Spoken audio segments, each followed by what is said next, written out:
Bienvenidos a este capítulo que trata de cómo conectar todo lo que tenemos y dejar de pelear con esa maraña terrible de cables que no sabemos dónde van. Vamos a intentar en este pequeño episodio que ustedes puedan trabajar con cada una de las conexiones sin que eso represente un misterio. Para empezar vamos a identificar lo que ya tenemos de hardware, que es lo siguiente. Tenemos el micrófono, tenemos el instrumento, podemos llegar a tener un controlador MIDI, tenemos la placa de sonido o la interfase, eventualmente podemos tener algún módulo de sonido, los auriculares, los altavoces, la computadora.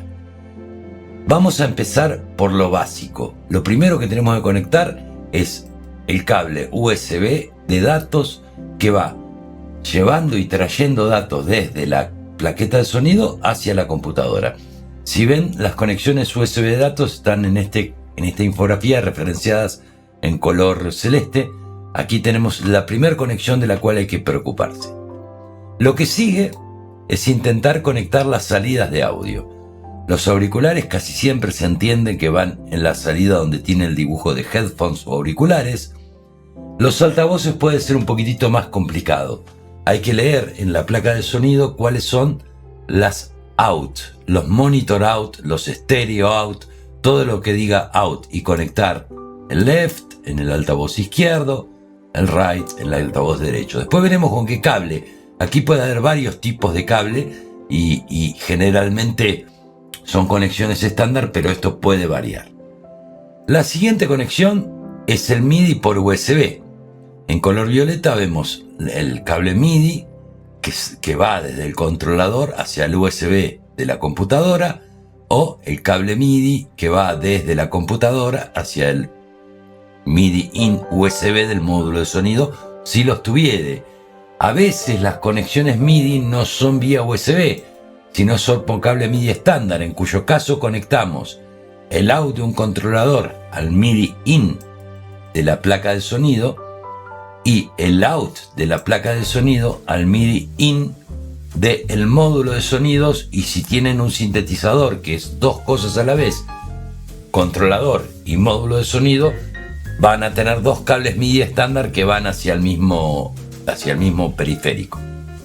Lo que sigue después es empezar a conectar el micrófono. El micrófono normalmente va en una entrada de micrófono en la placa de sonido.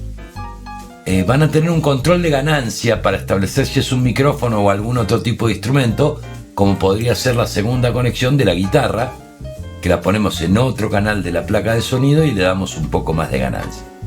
Y si quisiéramos conectar más entradas de audio, o supongamos el audio del sintetizador externo, vamos a optar por conectar la salida de audio del módulo de sonido hacia el line-in, la señal de entrada de línea de la placa. Esto se los dejo después como imagen para que lo puedan recapitular si lo necesitan. Con respecto a los tipos de cable, aquí señalamos algunos tipos de cable. Este cable es un RCA a mini plug. Es un tipo de cable que es bastante estándar. Este es un cable plug para conectar la guitarra o un instrumento musical. Este que ven aquí es un cable que simplemente no tiene conectores, que es como se suelen conectar los altavoces. Otro cable mini plug RCA, un cable HDMI que sirve para transportar sonido, pero sobre todo también para conectar otros monitores de video externos.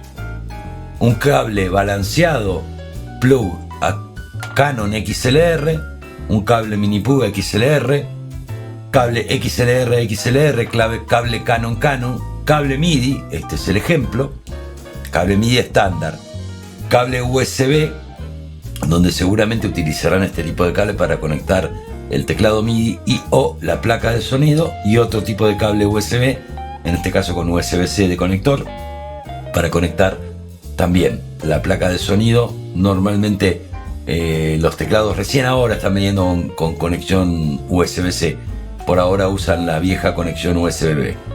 Estas son las cuestiones. Ahora enseguida vamos a ver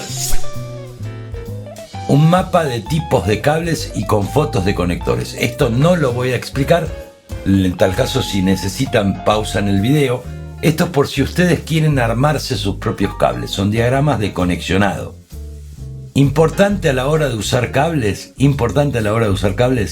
no utilicen adaptadores. Utilicen el cable correcto. Los adaptadores son factores que generan problemas. O se desconectan, o meten ruido, o lo que fuere. Un cable también puede fallar. Pero en principio este es mi consejo. Les dejo con otra información fotográfica de los conectores para que los puedan identificar. Es importante que detecten qué tipo de cable tienen y lean las instrucciones en general de sus aparatos para comprender cómo tienen que conectarlos. Estos diagramas yo los voy a dejar a mano y en definitiva hay que hacer un trabajo cuidadoso para conectar los cables de manera ordenada. Esto es todo por este capítulo. Les invito a que me dejen en los comentarios las preguntas o dudas que tengan al respecto y las intentaremos resolver. Y les adelanto lo que vamos a empezar a ver la clase próxima. En el capítulo siguiente de esta unidad vamos a ver cuál es el software necesario para poder dar por terminada la unidad 1 y terminar de comprender qué es lo que necesitamos en cuanto a términos de tipos de programa, para qué sirven, qué hacen los programas y este tipo de cuestiones. Desde ya, muchísimas gracias por su atención y nos vemos en el próximo capítulo.